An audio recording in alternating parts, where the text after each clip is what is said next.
नमस्कार। तो आज हम पढ़ने जा रहे हैं त्रिमर्मीय सिद्धि अध्याय। ठीक है, तो त्रिमर्मीय सिद्धि अध्याय जो है ये 9th नंबर का सिद्धि स्थान का चैप्टर है। ठीक है, इसकी विशेषता ये है कि यहाँ पे उत्तर बस्ती का वर्णन किया गया है। नो डाउट जो 12th नंबर का चैप्टर है उसका नाम है उत्तर बस्ती सिद्धि अध्याय। उत्तर बस्ती सिद्धि। ठीक है, लेकिन ये पूछा जाता है कि उत्तर बस्ती का वर्णन कहाँ आया है, तो उत्तर बस्ती का जो वर्णन आया है वो 9th नंबर के सिद्धि स्थान के चैप्टर में त्रिमर्मी सिद्धि में आया है। ठीक है, अब यहाँ पे कुछ प्रधान मर्म बताए गए हैं। तो प्रधान मर्म लिखा है यहाँ पे क्या कौन कौन से होते हैं, तो बहस से याद करेंगे बस्ती, हृदय और शिर, ये क्या है, प्रधान मर्म है। महामर्म कौन से हैं, हवन से याद करेंगे, ये कोड है, हृदय, बस्ती और नाभि, ये जो बताए गए हैं ये महामर्म है। यहाँ पे हम प्रधान मर्म की बात देखेंगे। ठीक है, आगे चलते हैं। तो यहाँ पे क्या बताया गया है कि सप्तोत्तरम मर्म शतम शरीर है। तो सप्तोत्तर मर्म शतम, शत में 7 ज्यादा यानी 107, कुल मर्मों की संख्या 107 बताई गई है। उन मर्मों में किसी एक मर्म में यदि पीड़ा हो जाए, अगर आघात हो जाए तो अत्यधिक वेदना होती है। ठीक है, मर्म में अगर कोई आघात हो जाए तो बहुत ज्यादा वेदना होती है, क्योंकि चेतना धातु का विशेष रूप से संबंध मर्म से होता है। ठीक है, जो हमारी चेतना धातु है, जो हमारी आत्मा है, उसका विशेष संबंध मर्म से है। अगर इनमें आघात हो जाए या पीड़ा हो जाए तो बहुत ज्यादा वेदना होती है, राइट। इन मर्मों में शाखा में होने वाले मर्मों से स्कंधों में होने वाले मर्म अधिक महत्व रखते हैं। अब देखो क्यों रखते हैं, ये हमारी एक बॉडी है,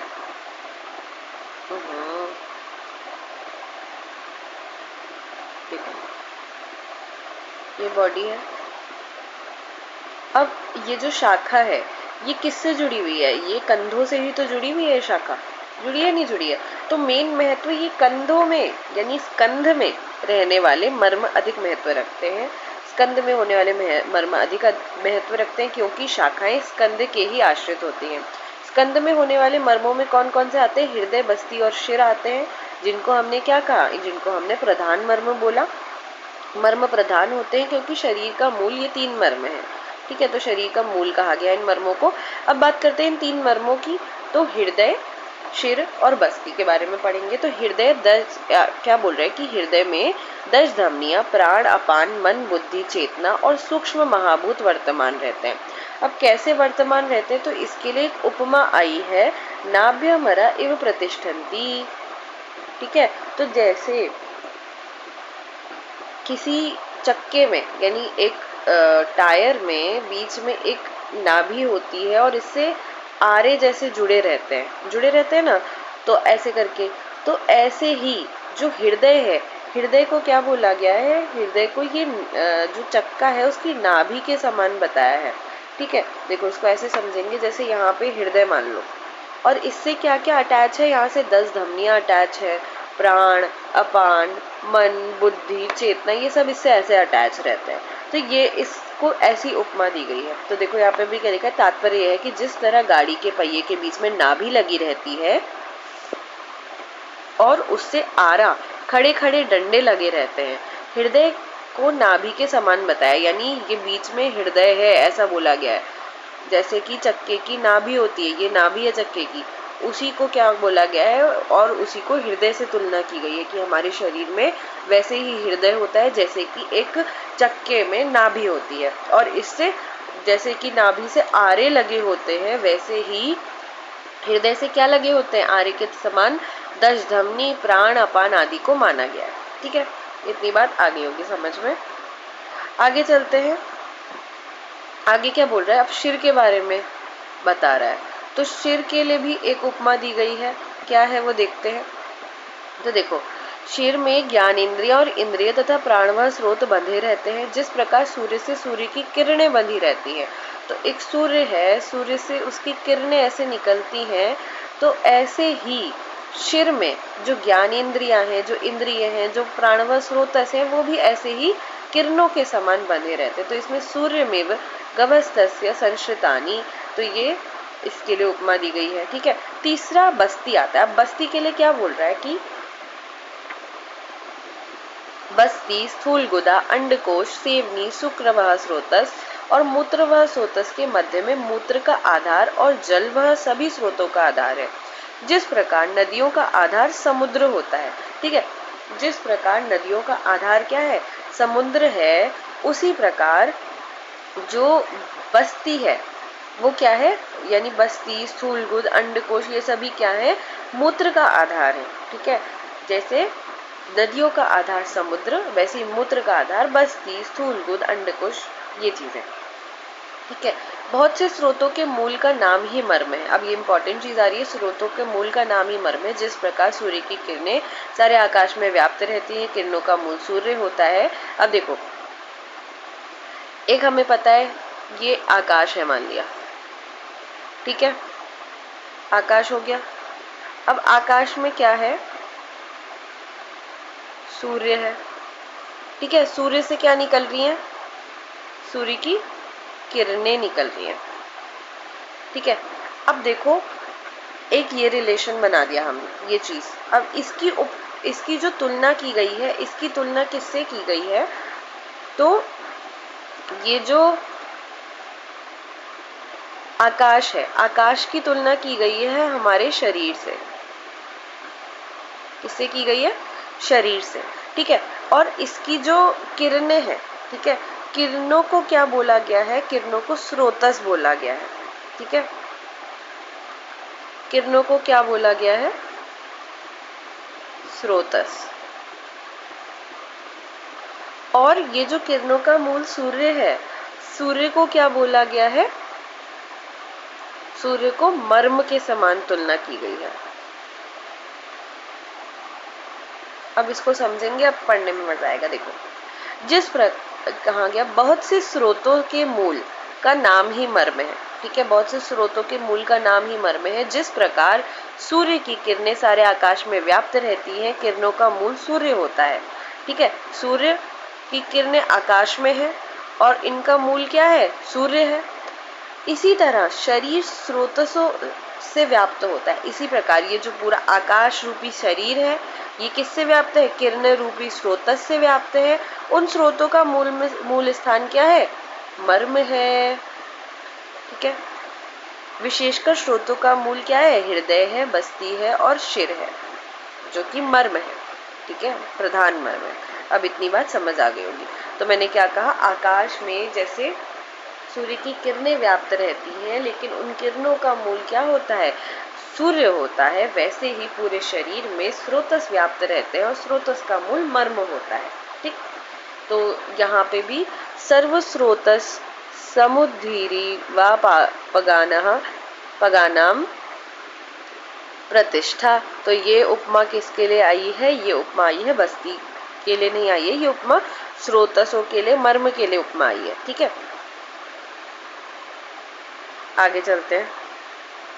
अब देखो, मर्म नाश का महत्व बोल रहा है यहाँ पे। इन तीन मर्मों से किसी एक का भी नाश हो जाए तो शीघ्र ही शरीर का भी नाश हो जाता है, क्योंकि ये सिद्धांत है कि आश्रय के नाश से आश्रित का भी नाश हो जाता है। यदि मर्म में किसी एक का भी विनाश हो जाए तो भयंकर व्याधियां उत्पन्न हो जाती हैं। इसलिए इन तीन मर्मों की रक्षा विशेष रूप से भारी आघात या वातादि दोषों से करनी चाहिए। ठीक है, तो मर्मों की विशेष रक्षा का महत्व बता दिया है। अब यहाँ पे बोला गया है हृदय पर आघात, यानी मर्म आघात के लक्षण बेसिकली बताए हैं। तो विभिन्न मर्मों पर आघात हो जाए तो कैसे कैसे लक्षण दिखाई देते हैं, तो ये बता रहा है कि सबसे पहले बात कर रहे हैं किसकी, सबसे पहले बात करें कि हृदय में तीन मर्म है प्रधान, हृदय, बस्ती और शिर। तो हृदय पर यदि आघात हो जाए तो क्या होगा, हृदय पर अभिघात होने से कास, श्वास, बलक्षय, कंठ का सूखना, क्लोम का अधोभाग में आकर्षण होने की तरह वेदना, जिह्वा का बाहर की ओर निकलना, मुख तालु का सूखना, अपस्मार, उन्माद, प्रलाप, संज्ञानाश आदि रोग हो जाते हैं। तो हृदय अभिघाती यानी हृदय पर आघात होने से क्या क्या होगा, कास होगा, श्वास होगा, बलक्षय, कंठ सूख जाएगा। ठीक है, क्लोम का अधोभाग में आकर्षण होने की तरह वेदना होगी, जिह्वा का बाहर की ओर निकलना, जिह्वा बाहर की ओर निकल जाएगी, मुख तालु सूखेगा। अब देखो अपस्मार और उन्माद हो सकता है, प्रलाप हो सकता है, ये इंपॉर्टेंट है, ठीक है। संज्ञानाश आदि रोग हो सकता है अगर हृदय पर आघात होगा। दूसरा है शिरोमर्माभिघात के लक्षण, अगर सिर पर अभिघात हो गया, सिर पर चोट लगने से क्या होगा, मन्यास्तंभ अर्धित हो जाएगा, नेत्र में विभ्रम, मोह, सिर में उद्वेष्टन की तरह वेदना होगी, संज्ञानाश, कास, श्वास, अनुग्रह, मुक्ता, गदगद वाक्य बोलना, नेत्र का निमीलन, गंड प्रदेश का फरकाना, जृंभाई, लाला, स्राव, स्वर भेद, मुख का टेढ़ा हो जाना आदि रोग हो सकते हैं। तो ऊर्ध्व जत्रुगत मिन्नी रोग होंगे ना सिर पर अभिघात लगने से, ठीक है। अब आते हैं बस्ती मर्माभिघातक लक्षण। बस्ती प्रदेश में आघात होने पर अपान वायु, मूत्र और मल की रुकावट, वंक्षण, मूत्रेंद्रिय और बस्ती प्रदेश में शूल, बस्ती कुंडल रोग, ये चीजें हो जाएंगी बस्ती से रिलेटेड, ठीक है। पक्वाशय से रिलेटेड मेनली रोग सॉरी। फिर आता है उदावर्त तो हो जाएगा क्योंकि वायु का अनुलोमन नहीं हो पाएगा, गुल्म हो जाएगा, वात के रोग हो जाएंगे, वात अष्ठीला, बस्ती की जकड़ाहट, नाभि, कुक्षी, गुदा और श्रोणी प्रदेश में जकड़ाहट आदि रोग हो जाते हैं। वात आदि दोष से इन मर्म प्रदेशों में होने वाले रोगों का लक्षण और चिकित्सा 23वें स्थान में अध्याय में बताई गई है। अब देखो आगे चलते हैं, क्या बोल रहे हैं, मर्म स्थानों में वायु रक्षणीय। अब देखो वायु की रक्षा क्यों करनी है, तो बता रहे हैं कि किंतु इन मर्म स्थानों की रक्षा विशेष रूप से वायु से करनी है। वायु पित्त और कफ को भी कुपित करने में कारण है और प्राणवायु का मूल स्थान है। हमें पता है, हम फर्स्ट ईयर से श्लोक पढ़ते आ रहे हैं कि पित्तम पंगु, कफम पंगु, पंगवो मल धात्वा, वायु न यत्र नियंते तत्र गच्छन्ति मेघवत। तो वायु ही क्या है, कफ पित्त को भी उभारने का काम करती है। तो क्या बोल रहा है, वायु पित्त और कफ को भी कुपित करने में कारण है और प्राणवायु का मूल स्थान है, ठीक है। तो हमें वायु की विशेष रूप से रक्षा करनी है। कुपित वायु बस्ती कर्म के द्वारा ही विशेष रूप से साध्य होती है, क्योंकि वात की उत्तम चिकित्सा इस बस्ती विनो दैट, इसलिए बस्ती कर्म के बराबर दूसरा अन्य कोई मर्म की रक्षा की दृष्टि से नहीं है। तो तस्मान न बस्ती समम किंचित कर्म मर्म परिपालनम अस्ति। ऐसे ही जब हम वात रक्त पढ़ते हैं तो वहां पे क्या आता है, ना ही बस्ती समम किंचित वात रक्तम चिकित्सितम, कि बस्ती के बराबर वात रक्त की कोई चिकित्सा है ही नहीं। ऐसे ही यहाँ क्या कह दिया है कि मर्म की रक्षा की दृष्टि से बस्ती से अच्छी चिकित्सा कोई है ही नहीं, अर्थात वायु के को दूर करने के लिए एकमात्र बस्ती ही उत्तम चिकित्सा है, हमें पता है, ठीक है। विमान के 8वें अध्याय में 6 स्थापन स्कंद तथा 2 अनुवासन स्कंद बताए जा चुके हैं तथा इस स्थान में बताई गई बस्तियों का अपनी बुद्धि से विचार कर महामर्म हृदय बस्ती नाभि के परिपालन करने के लिए इनका प्रयोग करना चाहिए और वात व्याधि से जिन चिकित्साओं का निर्देश किया गया है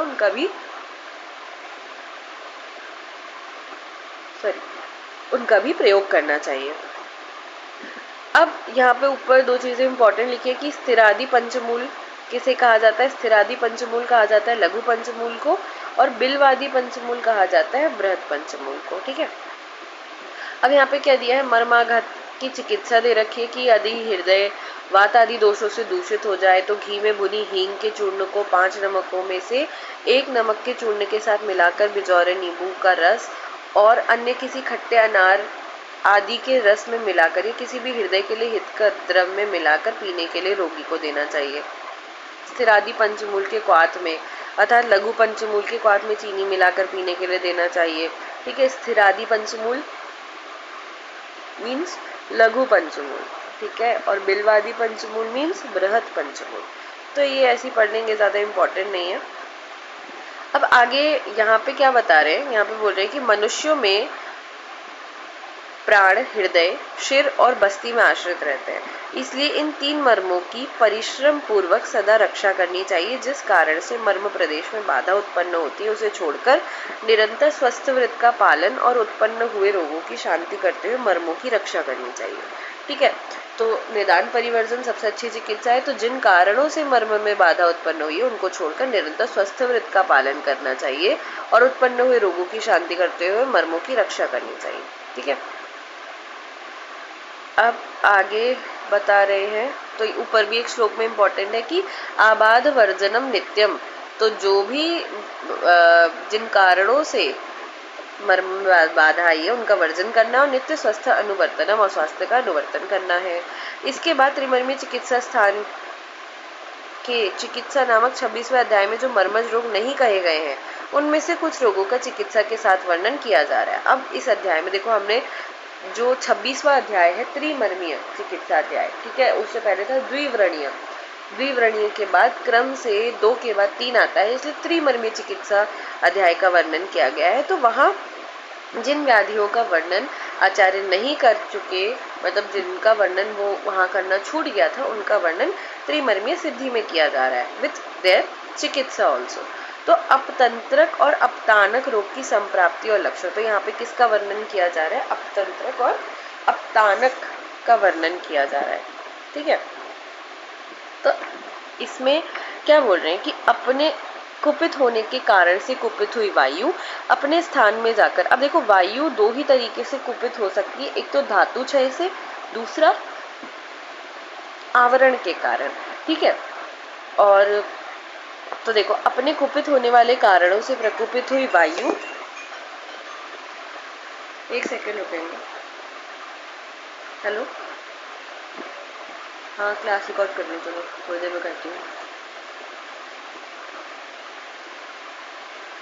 अपने कुपित होने वाले कारणों से प्रकुपित हुई वायु अपने स्थान से अर्थात पक्वाशय से ऊपर की ओर चली आती है, हृदय में जाकर उसे पीड़ित करती हुई तथा सिर और शंख प्रदेश में जाकर उसे पीड़ित करती हुई शरीर को धनुष के समान टेढ़ा कर देती है, ठीक है।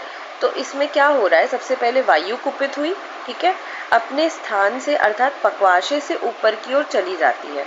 तो पक्वाशय से ऊपर की ओर चली जाएगी, पहले कब कुपित होगी, वायु का स्थान क्या है, वायु का जो दिशा है वो अधोगामी है। अब पक्वाशय से कुपित होकर वो ऊपर की ओर चली जाती है, हृदय में जाकर उसे पीड़ित करती हुई तथा सिर और शंख प्रदेश में जाकर उसे पीड़ित करती हुई शरीर को धनुष के समान टेढ़ा कर देती है। तो हृदय में जाकर उसे पीड़ित करती हुई सिर और शंख प्रदेश में जाकर क्या करती है, पीड़ित करती हुई शरीर को धनुष के समान टेढ़ा कर देती है। अब वायु ऊपर को जाएगी तो कहाँ जाएगी, पहले हृदय में जाएगी, सिर में जाएगी, शंख प्रदेश में जाएगी और शरीर को धनुष के समान टेढ़ा कर देती है। जब अंगों में आक्षेप उत्पन्न करती है तब मोह उत्पन्न कर देगी, और जब शरीर को टेढ़ा करती है पर अंगों में आक्षेप कर देगी। तो देखो जब अंगों में आक्षेप उत्पन्न करती है तब मोह उत्पन्न कर देती है, जब शरीर को टेढ़ा करती है पर अंगों में आक्षेप करती है तो उस समय श्वास रोक देती है।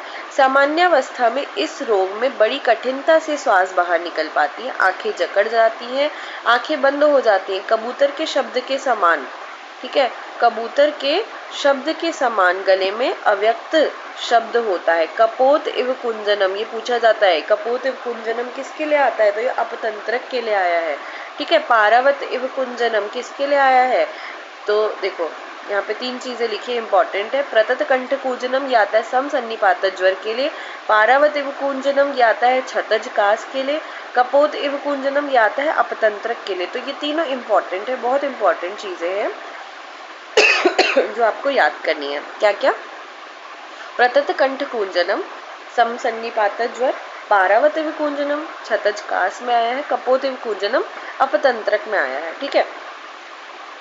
तो कबूतर के शब्द के समान गले में अव्यक्त शब्द होता है, ज्ञान नष्ट हो जाता है, इसे अपतंत्रक कहा जाता है। अपतानक रोगी के नेत्र को वायु जकड़कर ज्ञान को नष्ट कर कंठ से अव्यक्त शब्द को उत्पन्न करती है। रोगी के नेत्र को वायु जकड़कर ज्ञान को नष्ट कर कंठ से अव्यक्त शब्द को उत्पन्न करती है। जब वायु हृदय से निकल जाती है तब रोगी अपने को स्वस्थ समझने लगता है। अब ये अपतानक का वर्णन चल रहा है। अपतंत्रक हमने देख लिया, अपतंत्रक में क्या हो रहा था, वायु कुपित हुई, वायु कुपित होकर क्या हुई, पक्वाशय से ऊपर की ओर चली गई, ऊपर की ओर जाकर वो कहाँ गई, हृदय में गई, सिर में गई, शंख प्रदेश में गई, और वहां जाके उसने क्या करा, जो शरीर था उसको धनुष के समान टेढ़ा कर दिया, अंगों में आक्षेप करा, मोह उत्पन्न करा, शरीर को टेढ़ा कर दिया, ठीक है। और इसमें व्यक्ति को क्या हो रही थी, कृच्छेण चाप्युच्छ वशीति स्तब्धक्षोए निमीलकः, और व्यक्ति को श्वास लेने में कठिनता हो रही थी, आंखें जकड़ जा रही थी, ठीक है, दृष्टि स्तब्धता, और क्या हो रहा था, व्यक्ति कबूतर के समान, कपोत इव कुंजनम, कबूतर के समान आवाज निकाल रहा था, अव्यक्त शब्द निकाल रहा था और ज्ञान नष्ट हो जा रहा था। तो इसे क्या कहते हैं, इसको अपतंत्रक कहा जाता है। दूसरा क्या है, अपतानक। तो रोगी के नेत्र को वायु जकड़कर ज्ञान को नष्ट कर कंठ से अव्यक्त शब्द को उत्पन्न करती है। जब वायु हृदय से निकल जाती है तब रोगी अपने को स्वस्थ समझने लगता है। जब पुनः वायु हृदय में चली आती है तो पुनः रोगी का दौरा हो जाता है। कुछ विद्वान वायु से होने वाले इस भयंकर रोग को अपतानक कहते हैं। कुछ लोग इसको क्या कहते हैं, अपतानक कहते हैं। तो अपतानक रोग में क्या होता है, रोगी के नेत्र को वायु जकड़कर ज्ञान को नष्ट कर कंठ से अव्यक्त शब्द उत्पन्न करती है। तो सबसे पहले क्या हुआ, रोगी के नेत्र को जकड़ा, फिर उसके कंठ को जकड़ा और ज्ञान को नष्ट किया, और कंठ से क्या होने लगा, अव्यक्त शब्द उत्पन्न होने लगा। जब वायु हृदय से निकल जाती है तब रोगी अपने को स्वस्थ समझने लगता है, ठीक है। और जब पुनः वायु हृदय में चली आती है तो रोगी पुनः तो व्यक्ति पुनः रोगी हो जाता है। और कुछ विद्वान वायु से होने वाले इस भयंकर रोग को अपतानक कहते हैं। तो अपतानक में क्या है, सबसे पहले नेत्र में प्रॉब्लम आएगी, नेत्र से कंठ जकड़ेगा, ज्ञान नष्ट हो जाएगा, कंठ से क्या होगा, अव्यक्त शब्द की उत्पत्ति होगी, और जब हृदय से वायु निकल जाएगी तो सुख की अनुभूति होगी, और जब हृदय में वायु चली आएगी तो पुनः व्यक्ति रोगी हो जाएगा। और कुछ लोग इसे क्या कहते हैं, अपतानक रोग कहते हैं। तो ये हमने अपतंत्रक भी देख लिया, हमने अपतानक भी देख लिया। अपतंत्रक में क्या था, कपोत एव कुंजनम, ठीक है। ऐसे ही प्रतत कंठ कुंजनम आता है समसन्निपातज ज्वर में, पारावत एव कुंजनम आता है क्षयज कास में, राइट। अब आते हैं अपतंत्रक रोग हो गया अगर, अब इसकी चिकित्सा क्या की जाएगी। तो चिकित्सा के लिए कफ और वायु द्वारा जकड़े हुए, माइंडेड, कफ और वायु द्वारा जकड़े हुए श्वास को तीक्ष्ण प्रधमन नस्य, तीक्ष्ण प्रधमन नस्य द्वारा प्रवृत्त करें। जब नस्य से कफ वायु दूर हो जाते हैं तो ज्ञान उत्पन्न हो जाता है, ठीक है। जब नस्य से क्या होगा, कफ और वायु की शांति हो जाएगी तो ज्ञान उत्पन्न हो जाता है। क्योंकि हमने देखा था ना कि इसमें क्या हो रहा है, ज्ञान नष्ट हो जा रहा है व्यक्ति का, अर्थात श्वास व स्रोतस के कफ वायु को दूर हो जाने से ज्ञान होता है।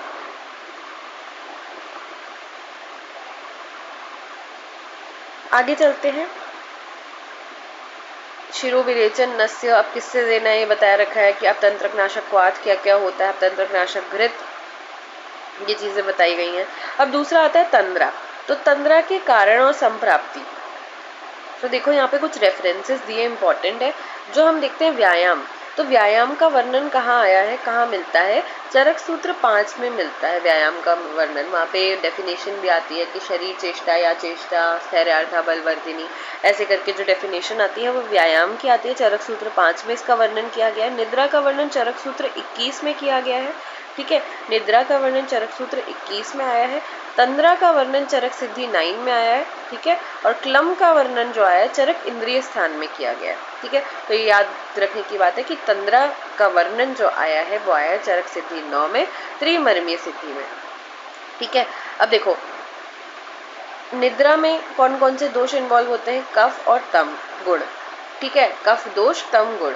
मूर्छा में पित्त और तम, तंद्रा में वात कफ और तम, ब्रह्म में पित्त वात और रज, ठीक है। अब देखो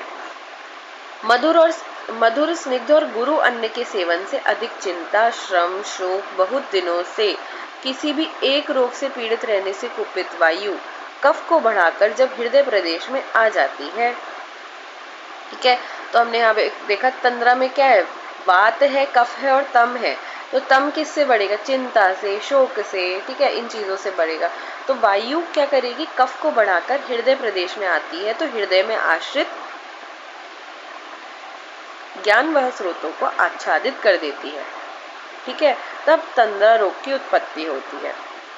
तो क्या किया हमने, निदानों का सेवन किया, वातवर्धक और कफवर्धक और तम गुणवर्धक निदानों का सेवन किया। तो इससे क्या होगा, तो वायु कफ को बढ़ाकर क्या करेगी, दोष हृदय में जाएंगे।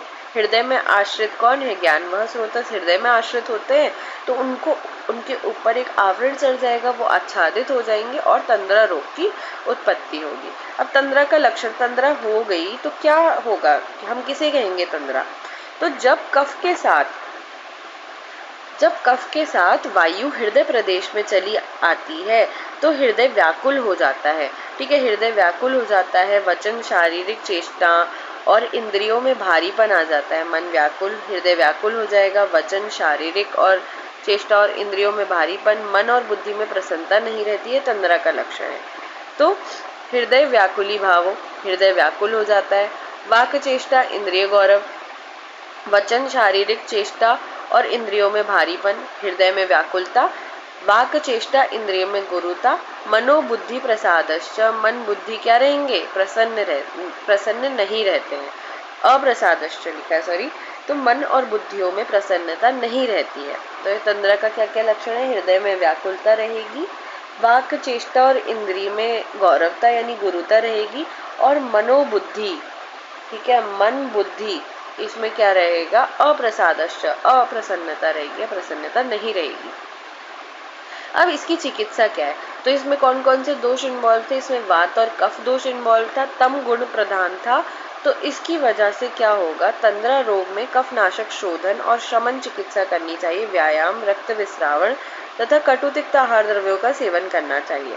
ठीक है, क्या क्या करना है, कफनाशक शोधन और शमन चिकित्सा करनी चाहिए, व्यायाम, रक्त विस्रावण तथा कटुतिक्त आहार द्रव्यों का सेवन करना है। आगे आते हैं, अब बस्ती रोगों की गणना। अब यहाँ पे कुछ बस्तीगत रोग बताए गए हैं। ठीक है, तो बस्ती रोगों की वर्णन किया गया है। यहाँ पे कुल कितने 13 जो बस्ती रोग है उनका वर्णन किया गया है। वैसे मूत्राघात जो है, मूत्राघात के भी कुल 13 ही भेद बताए गए हैं। ठीक है, मूत्राघातो त्रयोदशा बोला जाता है। अब देखो सुश्रुत जी ने जो बस्तीगत रोग बताए उन्होंने 12 बताए। उन्होंने बस्ती कुंडल का वर्णन नहीं किया है, मूत्र कृच्छ का वर्णन नहीं किया है, उन्होंने मूत्र शुक्र का वर्णन किया है। ठीक है, अब यहाँ पे जो 13 बताए गए हैं ये कौन कौन से हैं, तो मूत्रोक्साद, मूत्र जठर, मूत्र कृच्छ, मूत्रोत्संग, मूत्रक्षय, मूत्रातीत, वात अष्ठीला, वात बस्ती, उष्णवात, वात कुंडलिका, मूत्र ग्रंथि, विड विगात, बस्ती कुंडल। ठीक है, तो ये 13 लक्षण बस्ती में दोषों के प्राप्त होने पर होते हैं। उनके अलग अलग लक्षण आगे बताए जाएंगे। और यहाँ पे लिखा है सुश्रुत ने केवल 12 रोगों का बताया, इसमें उन्होंने बस्ती कुंडल और मूत्र कृच्छ का वर्णन नहीं किया है। इसकी जगह मूत्र शुक्र माना है। ठीक है, ऊपर लिख ली थी ये बात, तो हम इसको याद करेंगे। मूत्रोक्साद, मूत्रोजठर, मूत्रोक्साद, मूत्रकृच्छ, मूत्रोत्संग, मूत्रक्षय, मूत्रातीत। ठीक है, वात बस्ती, वात अष्ठीला, उष्णवात, वात कुंडलिका, मूत्र ग्रंथि, विडविघात, बस्ती कुंडल। ठीक है, तो वात कुंडलिका, बस्ती कुंडल एक साथ याद रखेंगे। ठीक है, वात अष्ठीला, वात बस्ती एक साथ याद रखेंगे। तो देखो कौन कौन से एक साथ याद रखने, वात कुंडलिका, बस्ती कुंडल, कुंडल कुंडल एक साथ याद रख लो। ठीक है, वात अष्ठीला, वात बस्ती एक साथ याद रख लेंगे। ठीक है, मूत्रोक्साद, मूत्र जठर, देखो साद, जठर, मूत्रकृच्छ, मूत्रोत्संग, मूत्रक्षय, मूत्रातीत। तो देखो मूत्र सबसे पहले क्या हुआ, मूत्र में साद, मूत्रोक्साद, मूत्र जठर, मूत्रकृच्छ, मूत्रसंग, मूत्रक्षय, मूत्रतीत, ये दो दो करके याद करेंगे। मूत्रोक्साद, मूत्रो जठर, मूत्रकृच्छ, मूत्रसंग, मूत्रक्षय, मूत्रतीत। ठीक है, ये जो 6 थे ये हमने याद कर लिए। फिर है वात अष्ठीला, वात बस्ती, वात कुंडलिका, बस्ती कुंडल। फिर आया मूत्र ग्रंथि, विड विघात और उष्णवात। तो ये तीनों एक साथ याद करेंगे। ठीक है, तो टोटल हमारे पास कितने हो गए, टोटल हमारे पास 13 बस्ती दोष हो गए। आगे चलते हैं, मूत्रोक्साद का लक्षण। तो एक एक करके इनका लक्षण बताया जा रहा है कि इनके क्या क्या लक्षण आएंगे, तो ये वर्णन किया जा रहा है। मूत्रोक्साद सबसे पहला, तो मूत्रोक्साद में जब बस्ती प्रदेश में वायु और पित्त या कफ अथवा पित्त कफ दोनों का संघात होता है अर्थात संयोग होता है, तब रक्त का या पीले वर्ण का गाढ़ा मूत्र निकलता है और श्वेत वर्ण का गाढ़ा दाह युक्त मूत्र निकलता है। अथवा इन सभी लक्षणों के साथ अर्थात कभी रक्त, कभी पीत, कभी श्वेत दाह के साथ मूत्र निकलता है, इसे मूत्रोक्षाद कहते हैं। ठीक है, तो इसमें क्या होगा, सदाह श्वेत सांद्रम व सर्वैव लवणैर्युतम। तो कभी रक्त, कभी पीत, कभी श्वेत दाह के साथ मूत्र निकलता है, इसे मूत्रोक्षाद कहते हैं। इसे पित्त और कफनाशक औषधों द्वारा जीतना चाहिए। ठीक है, क्या करना चाहिए, पित्त और कफनाशक औषधियों द्वारा जीतना चाहिए मूत्रोक्षाद को।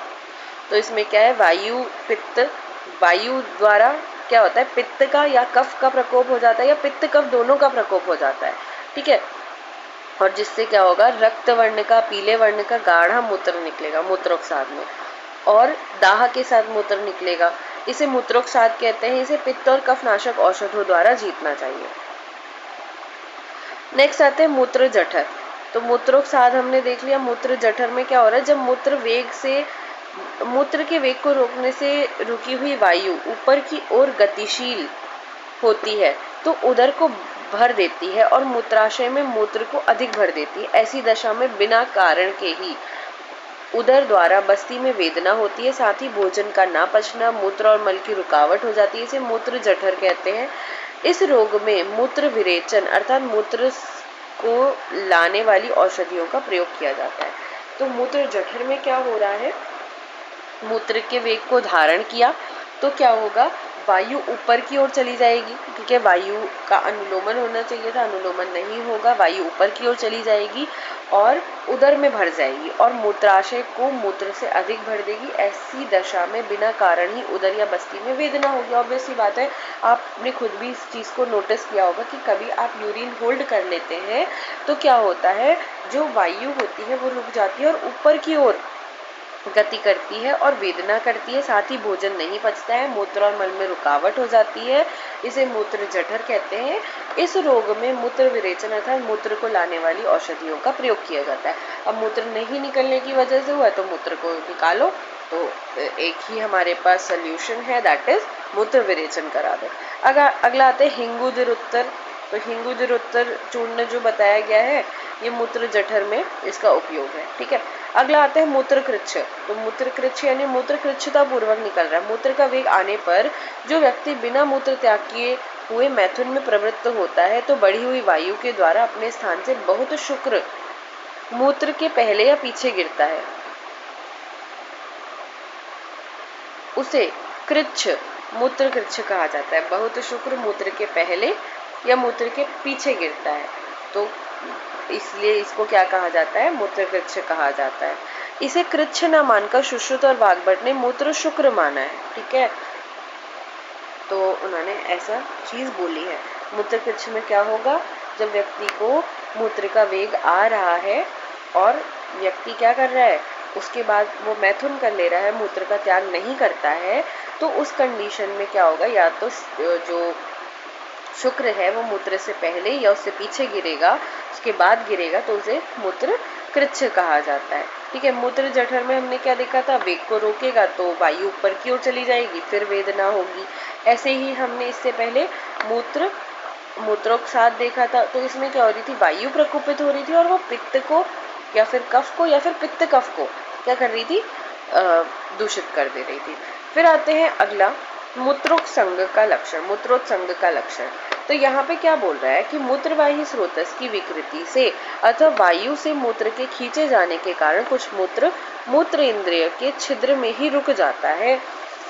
तो क्या हो रहा है इस कंडीशन में कि मूत्रवाही स्रोतस में कोई विकृति आ रही है और वायु मूत्र के खींचे जाने के कारण कुछ मूत्र इंद्रिय के छिद्र में ही रुक जा रहा है, तो मणि के संधि भाग में रुक जाता है। ठीक है, रिटेंशन हो जा रहा है वहां पे यूरिन का।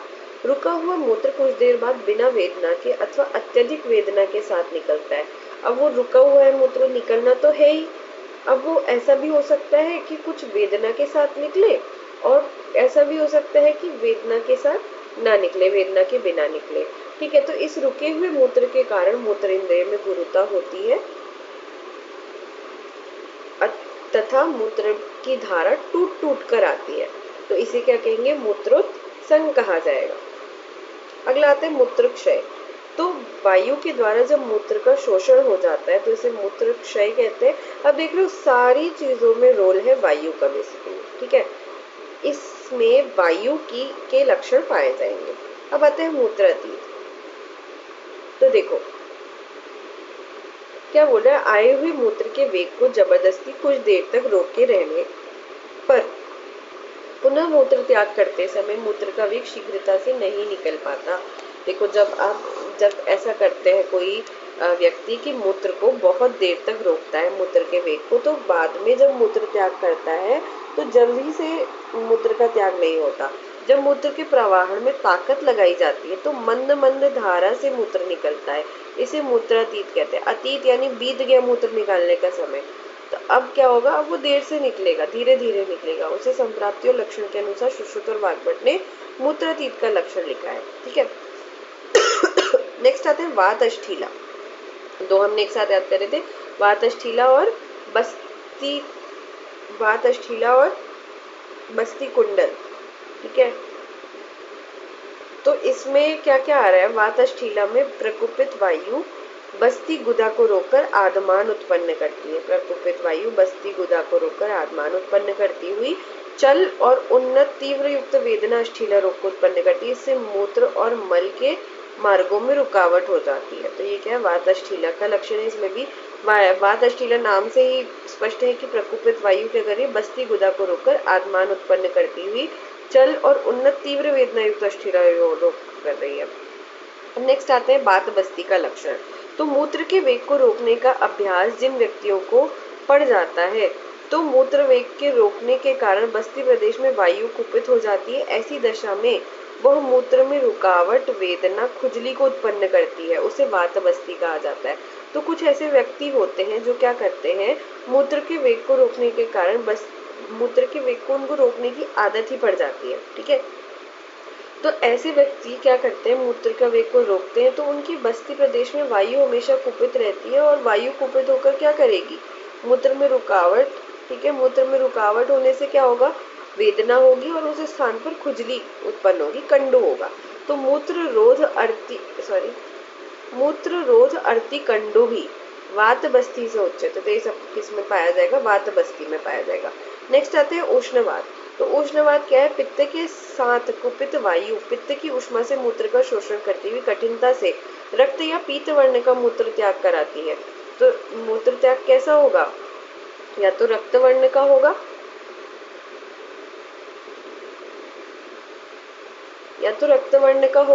या पीत वर्ण का मूत्र त्याग होगा। बस्ती और मूत्रेंद्रिय प्रदेश में वेदना और दाह होता है, इसे उष्णवात कहा जाता है, ठीक है।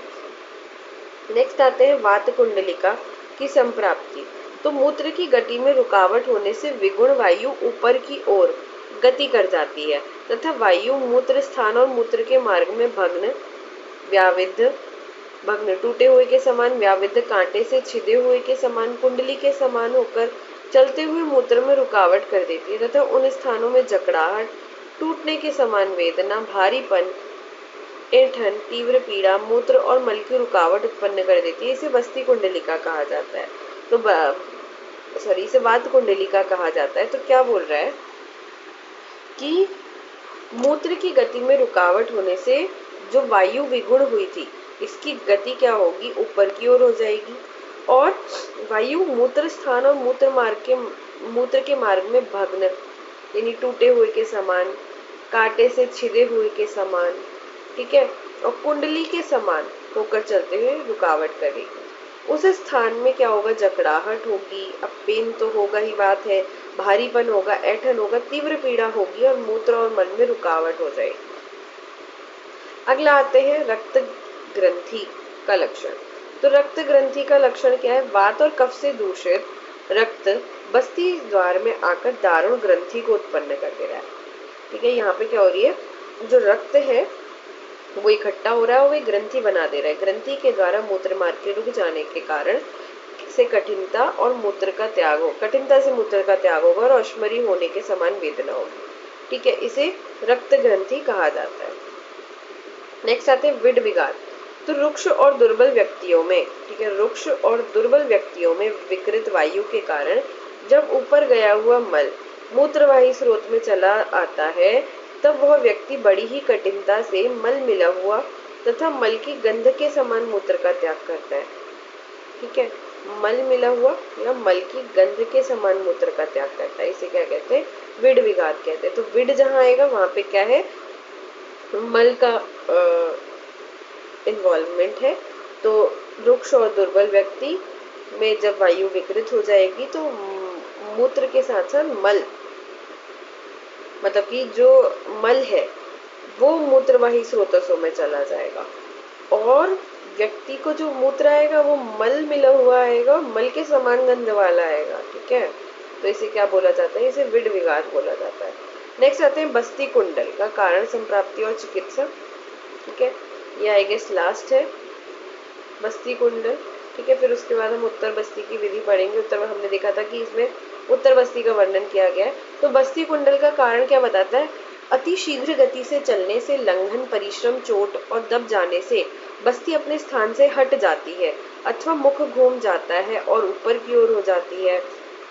ज्यादा चल रहा है ना, ज्यादा वो कर रहा है एफर्ट्स, तो मुख के घूम जाने से बस्ती मोटी हो जाती है और गर्भ के समान प्रतीत होती है। तो इसमें क्या है? बस्ती मोटी हो जाती है और गर्भ के समान प्रतीत होती है। ऐसी दशा में रोगी उदरशूल, स्पंदन और दाह से पीड़ित होकर बूंद बूंद के रूप में मूत्र का त्याग करता है। कि इसमें बस्ती कुंडल में यदि हृदय से बस्ती प्रदेश के ऊपर दाब दिया जाता है तो मूत्र धारा के रूप में बाहर निकलता है, पर बस्ती प्रदेश में जकड़ाहट, ऐंठन और पीड़ा होती है। इस रोग को बस्ती कुंडल कहते हैं। यह रोग बहुत ही कठिन है, इसे शस्त्र और विष के समान समझना चाहिए। ठीक है, तो इसे किसके समान बताया गया है? शस्त्र के समान और विष के समान बताया गया है बस्ती कुंडल रोग को। यह रोग वायु की प्रधानता से होता है। अल्पज्ञ वैद्य के लिए यह रोग दुर्निवार है, अर्थात अल्पज्ञ वैद्य इस रोग को ना समझ पाते हैं, ना उसकी चिकित्सा ही कर सकते हैं। यदि इस रोग में पित्त का संबंध होता है तो दाह, शूल और मूत्र में विवर्णता हो जाती है। अगर पित्त होगा तो ऑब्वियस सी बात है कि दाह होगा, और शूल तो है ही, और मूत्र में विवर्ण, तो कलर चेंज होएगा ना बेसिकली। यदि कफ का संबंध होगा तो मूत्र में भारीपन आ जाएगा और शोथ होगा। मूत्र चिकना, गाढ़ा और श्वेत वर्ण का हो जाएगा। यदि बस्ती का द्वार कफ से आवृत हो तो यह असाध्य हो जाता है। ये इंपॉर्टेंट है। क्या बोल रहा है कि यदि बस्ती का द्वार, ठीक है, यदि बस्ती का द्वार कफ से अवरुद्ध न हो तो साध्य होता है, और यदि बस्ती का द्वार कफ से आवृत हो तो ये असाध्य हो जाता है। इस रोग में पित्त की प्रधानता हो जाए तो भी असाध्य हो जाएगा, और कफ से अवरुद्ध ना हो तो साध्य होगा। किंतु यदि कुंडल के आकार अर्थात बस्ती मुड़कर गोलाकार हो गई हो, तो कुंडल का मतलब ये है कि बस्ती मुड़कर गोलाकार हो गई हो तो यह रोग असाध्य हो जाता है। और बस्ती के कुंडलाकार हो जाने पर प्यास की अधिकता होती है, मोह होता है, श्वास की वृद्धि हो जाती है। ठीक है, तो इसमें हमने क्या क्या देखा कि जो बस्ती कुंडल है, ठीक है, इसमें यदि जो मार्ग है वो कफ से आवृत हो जाता है, मूत्र का मार्ग कफ से आवृत हो जाता है, तो ये क्या होगा? असाध्य हो जाता है।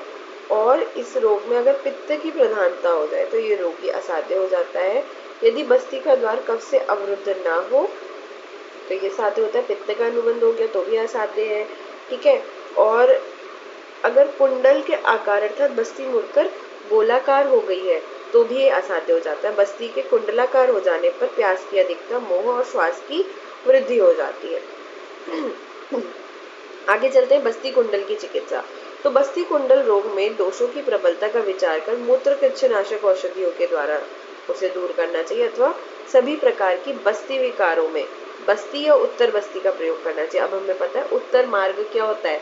गुद मार्ग से तो दी जा रही है नॉर्मल बस्ती, उत्तर मार्ग का मतलब है या तो मूत्र मार्ग से या तो किससे, जो फीमेल्स में दी जाती है वो बस्ती होती है अलग। ठीक है, तो उत्तर मार्ग से वहां दी जाती है, तो यहाँ पे मूत्र मार्ग से दी जाएगी।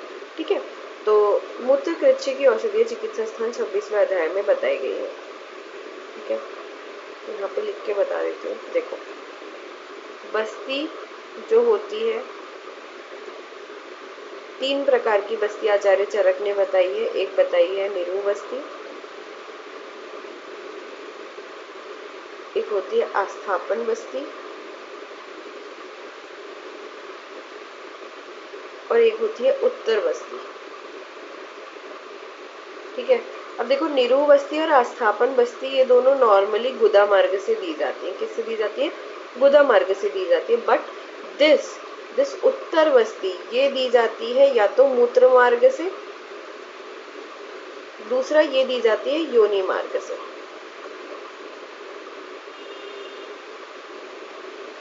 ठीक, तो पुरुषों में हम किससे देते हैं? मूत्र मार्ग से, और स्त्रियों में जो बाला होती है उसमें मूत्र मार्ग से देते हैं, और जो युवावस्था को पार करके जो स्त्री हो जाती है उसमें मूत्र मार्ग से भी और योनि मार्ग से भी, दोनों से दी जाती है। अब उत्तर बस्ती की विधि देखेंगे। तो उत्तर बस्ती में क्या करना है कि पुष्प नेत्र सोने का होना चाहिए। तो ये तो डिपेंड करता है आप चीज कि पुष्प नेत्र मेटल का होना चाहिए, बेसिकली किसी से भी बना लो, लेकिन यहाँ पे सोने का लिखा गया है तो ये हम पढ़ लेंगे। वह नेत्र चमेली या कनेर के फूल के वृंत डंठल के समान सूक्ष्म होना चाहिए, उसकी आकृति गाय के पुच्छ के समान होनी चाहिए। ठीक है, ये उत्तर बस्ती का वर्णन कर रहा है कि उसका जो नेत्र है वो सोने का हो और फूल के वृंत के समान सूक्ष्म होना चाहिए। ठीक है, और आकृति गाय के पुच्छ के समान होनी चाहिए, उतार चढ़ाव की होनी चाहिए, अथवा पुष्प नेत्र चांदी का होना चाहिए। ठीक है, नेत्र के अंदर इतना मोटा छिद्र होना चाहिए जिसमें से पीला सरसों बाहर निकल जाए, तो पीले सरसों के आकार का छिद्र होना चाहिए। उस पुष्प नेत्र या पुष्प नेत्र 12 अंगुल लंबा और 2 कान वाला होना चाहिए। ठीक है, 12 अंगुल लंबा होना चाहिए, 2 कान वाला होना चाहिए। इस पुष्प नेत्र को बकरी की बस्ती में बांध देना चाहिए। तो इसमें क्या यूज करना है? बकरी की बस्ती यूज करनी है। इससे आधा पल स्नेह को मूत्राशय में प्रविष्ट करना चाहिए, अथवा रोगी की आयु के अनुसार विचार कर स्नेह की मात्रा बस्ती में देनी चाहिए। ठीक है, आधा पल स्नेह को मूत्राशय में प्रवेश कराना है और रोगी की आयु के अनुसार या फिर विचार कर स्नेह की मात्रा बस्ती में देनी है। तो हमने क्या क्या देखा? उत्तर बस्ती में जो बस्ती नेत्र है उसे क्या होना चाहिए? उसे सोने का बना होना चाहिए या फिर चांदी का बना होना चाहिए। और दूसरा जो बस्ती हमने लेनी है वो हमें बकरी की बस्ती लेनी है। ठीक है, उसको बांध देना है। ये जो बस्ती नेत्र है वो ऋजु होना चाहिए और गोपुच्छ के समान होना चाहिए, गोपुच्छ के समान उतार चढ़ाव वाला होना चाहिए। उसमें जो छिद्र होना चाहिए वो सरसों के बीज के आकार का छिद्र होना चाहिए। तीसरा जो फूल के वृंत के समान सूक्ष्म होना चाहिए, इसमें 2 कान होने चाहिए। ये पुष्प नेत्र 12 अंगुल लंबा होना चाहिए। ठीक है, अब उत्तर बस्ती देने की विधि। ठीक है, पुरुषों में बता रहा है यहाँ पे कि उत्तर बस्ती कैसे दी जाती है। तो जो स्नान करने के बाद, ठीक है, जो स्नान करने के बाद मांसरस या दूध के साथ भोजन कर चुका है तथा मलमूत्र का त्याग कर चुका है और जानू के समान ऊंचे खाट या चौकी जिस पर कोमल बिस्तर बिछा हो उस पर सीधा सुखपूर्वक बैठा है, ऐसे व्यक्ति के मूत्रेंद्रिय को हृष्ट कर घी से चुपड़ी हुई शलाका से मूत्र के मार्ग में ठीक ठीक पता लगा ले। यदि शलाका बिना किसी रुकावट के अंदर चली जाए तो उसे निकालकर मूत्रेंद्रिय की लंबाई के अनुसार पुष्प नेत्र प्रविष्ट कर दें, तथा जिस प्रकार गुदा में बस्ती प्रविष्ट की जाती है उसी के अनुसार मूत्र मार्ग में सेवनी के ठीक सामने पुष्प नेत्र का प्रयोग करना चाहिए। पुष्प नेत्र का प्रवेश ठीक ठीक मूत्रेंद्रिय के प्रमाण के अनुसार ही किया जाता है। शुश्रु ने इसका प्रमाण जो बताया है 6 अंगुल बताया कि 6 अंगुल जो पुष्प नेत्र है उसे मूत्रेंद्रिय के अंदर डालना चाहिए।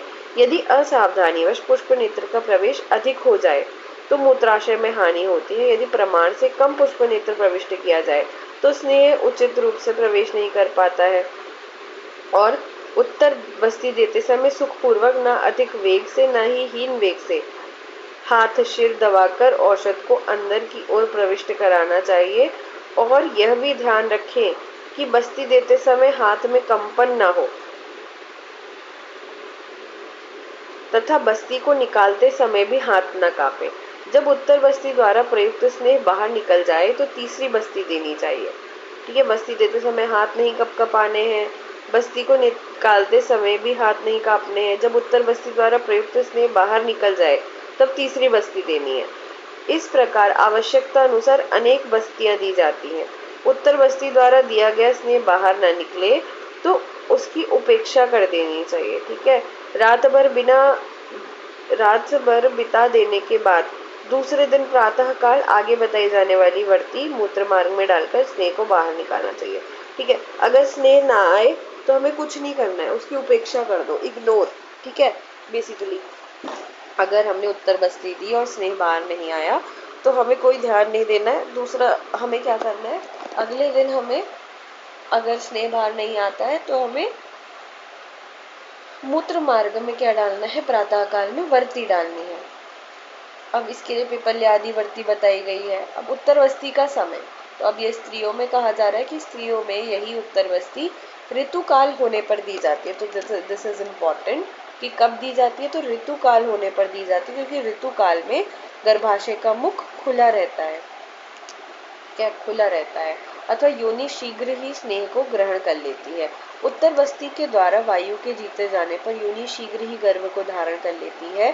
स्त्री के बस्ती में यदि रोग, योनि भ्रंश के अन्य विकार उत्पन्न हो, योनि में तीव्र शूल हो, योनि व्यापक रोग हो और प्रदर रोग हो, ठीक है, योनि व्यापक में, प्रदर रोग में, ऐसी अवस्था में यदि मूत्र सर्वथा रुक गया हो अथवा बूंद बूंद निकलता हो तो दोषानुसार औषधियों से सिद्ध हुए स्नेह से उत्तर बस्ती देनी चाहिए। ठीक है, औषधियों से सिद्ध किए हुए स्नेह से उत्तर बस्ती देनी चाहिए। नेक्स्ट आते हैं स्त्रियों में उत्तर बस्ती के पुष्प नेत्र का प्रमाण। तो स्त्रियों में पुष्प नेत्र का प्रमाण कितना होता है, 10 अंगुल होना चाहिए। तो स्त्रियों में, हमने पुरुषों में कितना देखा था, 12 अंगुल था। ठीक है, यहाँ पे क्या है, 10 अंगुल होना चाहिए। और मूत्र व स्रोत का जितना घेरा होता है उसी के अनुसार नेत्र बनाना चाहिए। नेत्र का छिद्र इतना मोटा होना चाहिए कि उससे क्या निकल जाए, जिसमें से खड़ा मूंग निकल जाए। उधर हमने क्या देखा था पुरुषों में, उससे सरसों निकल जाए। ठीक है, तो यहाँ पे क्या बोल रहा है, उससे मूंग निकल जाए। स्त्रियों में योनि मार्ग में 4 अंगुल पुष्प नेत्र अंदर प्रविष्ट कराना है। और उधर हमने देखा था कि जितना जो मूत्र इंद्रिय है उसकी लंबाई होगी उसके समान प्रविष्ट कराना है। और सुश्रुत जी ने उसको 6 अंगुल बताया, यहाँ पे 4 अंगुल प्रविष्ट कराना है। मूत्र मार्ग में 2 अंगुल अंदर प्रविष्ट कराना है। ठीक है, योनि मार्ग में तो 4 अंगुल प्रविष्ट कराना है स्त्रियों में, लेकिन मूत्र मार्ग में केवल 2 ही अंगुल प्रविष्ट कराना है। इसका हम सीधे सीधे रिलेशन ऐसे बना सकते हैं ना कि यूरेथ्रा का जो लेंथ है वो मेल्स में ज्यादा होती है इसलिए वहाँ पे ज्यादा अंगुल है, और फीमेल्स में शॉर्ट यूरेथ्रा होता है तो वहाँ पे कम अंगुल है, 2 अंगुल अंदर प्रविष्ट कराना चाहिए। और 10 वर्ष से छोटी बालिकाओं में मूत्र मार्ग में 1 अंगुल नेत्र प्रविष्ट कराना चाहिए। ठीक है, स्त्रियों में उत्तर बस्ती देने की विधि। अब स्त्रियों में कैसे देनी चाहिए, तो स्त्रियों को उत्तान सुलाकर दोनों पैरों को संकुचित कराकर पृष्ठवंश के समान ठीक सामने की ओर मुख कराकर नेत्र को योनि या मूत्र मार्ग में प्रविष्ट कराना चाहिए। दिन रात में 2 या 3 बार या 4 बार स्नेह का प्रयोग किया जाना चाहिए। यदि उत्तर बस्ती का स्नेह ना निकले, यदि उत्तर बस्ती का स्नेह ना निकले तो पहली बताई हुई पिपल्या आदि वर्ती का प्रयोग करना चाहिए। बस्ती में लगाई जाने वाली वर्ती अधिक मोटी बनानी चाहिए। स्नेह की मात्रा को बढ़ाते हुए 3 दिन तक उत्तर बस्ती का प्रयोग करना चाहिए। ठीक है, तो क्या करना है, उत्तान सुलाना है, पैरों को संकुचित कराकर पृष्ठवंश के समान पृष्ठवंश के सामने की ओर मुख कराकर नेत्र को योनि, पृष्ठवंश बोला जाता है स्पाइन को, ठीक है, नेत्र की योनि या मूत्र मार्ग में प्रविष्ट कराएं। 2 ही जगह से दी जा सकती है। और दिन रात में 2 या 3 या 4 बार स्नेह का प्रयोग किया जाता है। ठीक है, मल्टीपल टाइम्स करेंगे। यदि उत्तर बस्ती का स्नेह ना निकले तो पहले बताई हुई पिपल्यादि वर्ती का प्रयोग करें। हमने बताया था कि अगर स्नेह नहीं निकलता है तो हमें क्या करना है, उसकी उपेक्षा कर देनी है, इग्नोर करना है, और अगले दिन प्रातः काल में वर्ती देनी है। तो उसके लिए हम पिपल्यादि वर्ती यूज कर सकते हैं। ठीक है, बस्ती में लगाई जाने वाली वर्ती अत्यधिक मोटी बनानी चाहिए। ठीक है, स्नेह की मात्रा को बढ़ाते हुए 3-3 दिन तक उत्तर बस्ती का प्रयोग करना चाहिए। तो त्रयरात्रम कर्मम कुर्वीत। ठीक है, तो 3 दिन तक उत्तर बस्ती का प्रयोग करना चाहिए, फिर 3 दिन रुककर पुनः 3 दिन तक, 3 दिन रुककर पुनः 3 दिन तक इस विधि के अनुसार स्नेह को बढ़ाते हुए उत्तर बस्ती देनी चाहिए। अब आते हैं शिरोरोग। यहाँ से इसके बाद से शिरोरोग का वर्णन कर रहे हैं, तो इसको हम नेक्स्ट क्लास में देखेंगे। Thank you.